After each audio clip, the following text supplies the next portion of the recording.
Yemen's location makes it strategically significant. It sits at the mouth of the Red Sea, a vital waterway for global trade.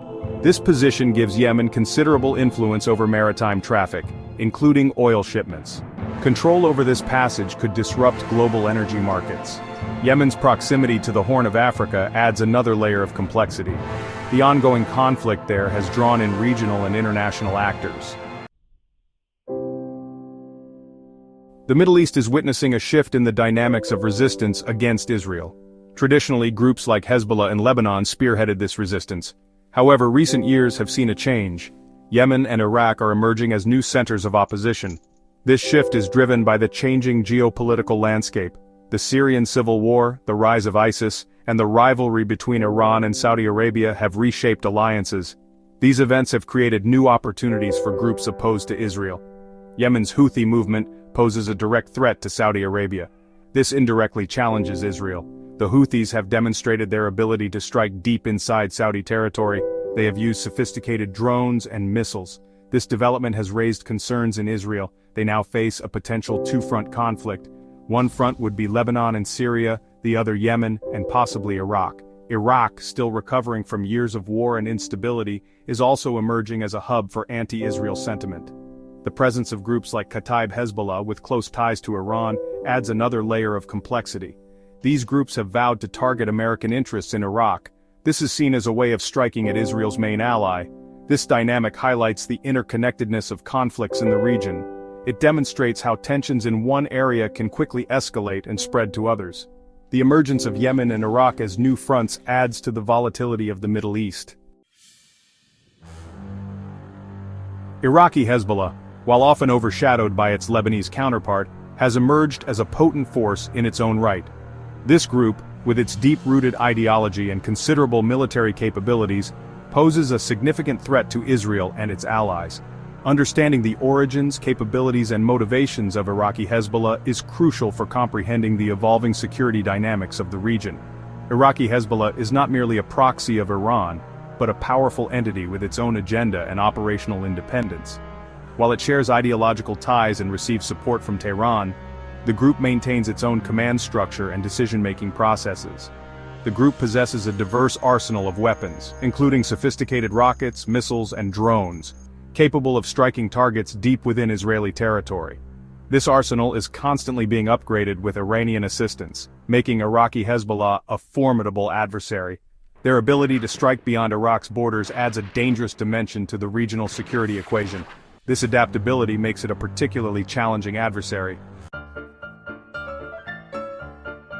Iran's logistical network, stretching from its western borders to the shores of the Mediterranean, plays a crucial role in bolstering the capabilities of groups like Hezbollah in Lebanon and Iraq. This intricate network, often referred to as the land bridge, allows Tehran to project its influence across the region, posing a significant challenge to Israel and its allies. Understanding the complexities of this supply line is essential for formulating effective counter-strategies. The Iranian supply line primarily relies on land routes, utilizing a combination of official and clandestine methods to transport weapons, technology, and personnel. This network traverses through sympathetic territories in Iraq and Syria, where Iranian influence is deeply entrenched. The clandestine nature of these operations makes them difficult to track and interdict, highlighting the challenges in disrupting the flow of supplies. Iran has also invested heavily in developing air and sea routes to supplement its land-based logistics. This includes the use of civilian airlines and cargo ships to transport military equipment under the guise of humanitarian aid or commercial goods. Despite numerous attempts by Israel and its allies to disrupt this network, Tehran has consistently found ways to maintain the flow of support to its allies. Section 5. Drones over Israel, a new front in warfare. The skies above Israel are witnessing a new form of warfare, one characterized by the increasing use of unmanned aerial vehicles, or drones. These remotely piloted aircraft capable of carrying out reconnaissance and even launching attacks have become a game-changer in the region, posing new challenges for Israeli defense planners. The proliferation of drones, particularly among non-state actors, has blurred the lines between conventional and asymmetric warfare. Drones offer several advantages over traditional aircraft, including lower operational costs, reduced risk to human pilots, and the ability to operate stealthily. These characteristics make them particularly attractive to groups like Hezbollah, allowing them to project force and gather intelligence without risking costly confrontations with Israel's superior air force. The accessibility of drone technology has empowered these groups, leveling the playing field in unconventional ways. The use of drones has also added a psychological dimension to the conflict. The constant buzz of unmanned aircraft overhead creates an atmosphere of anxiety and uncertainty among the Israeli population. Israel is investing heavily in counter-drone technologies, including electronic jamming systems, laser weapons, and even trained birds of prey, to address this growing threat. Section 6. The Maritime Squeeze, Choking the Israeli Economy.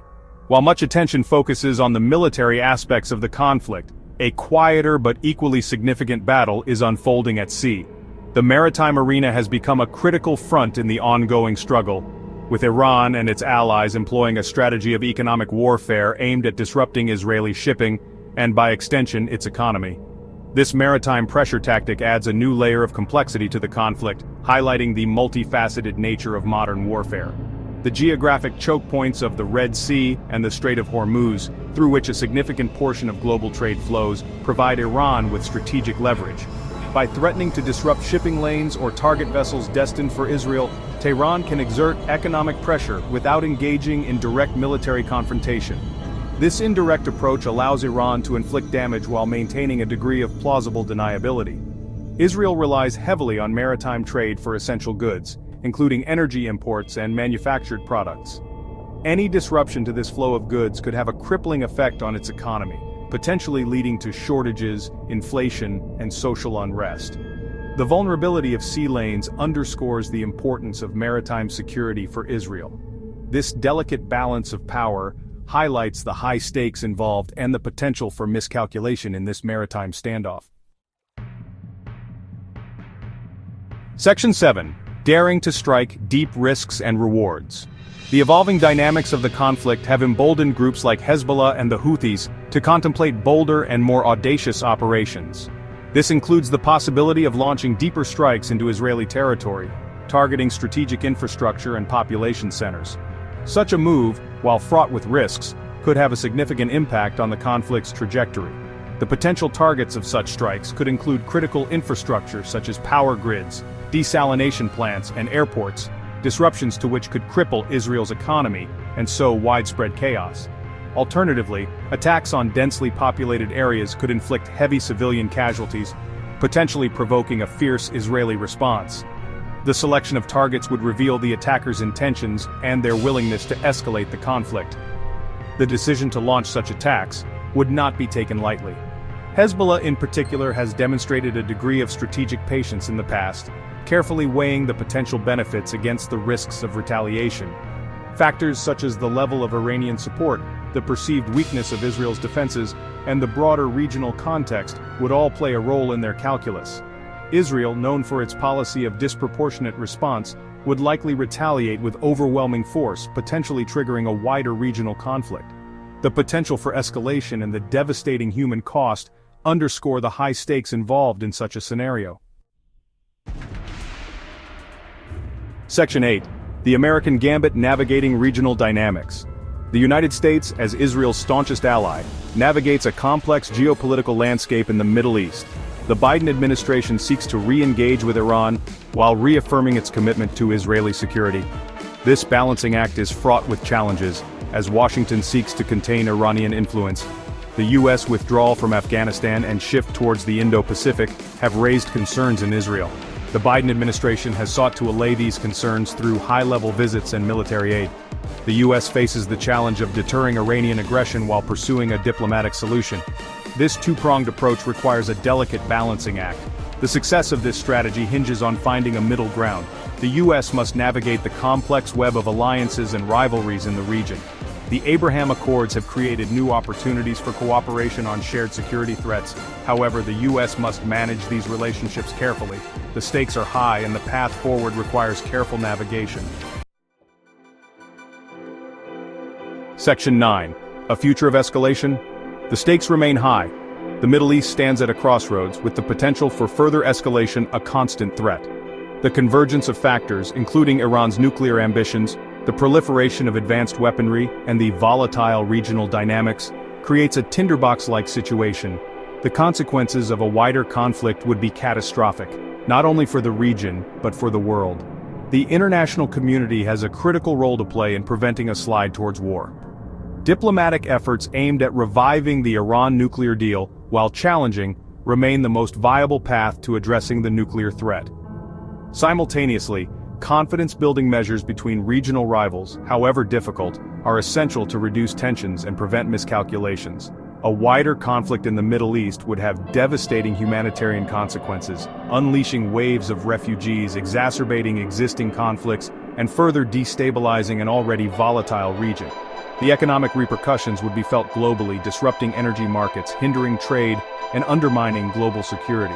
The international community must prioritize diplomacy, de-escalation, and a commitment to peaceful resolutions. The future hinges on the choices made today.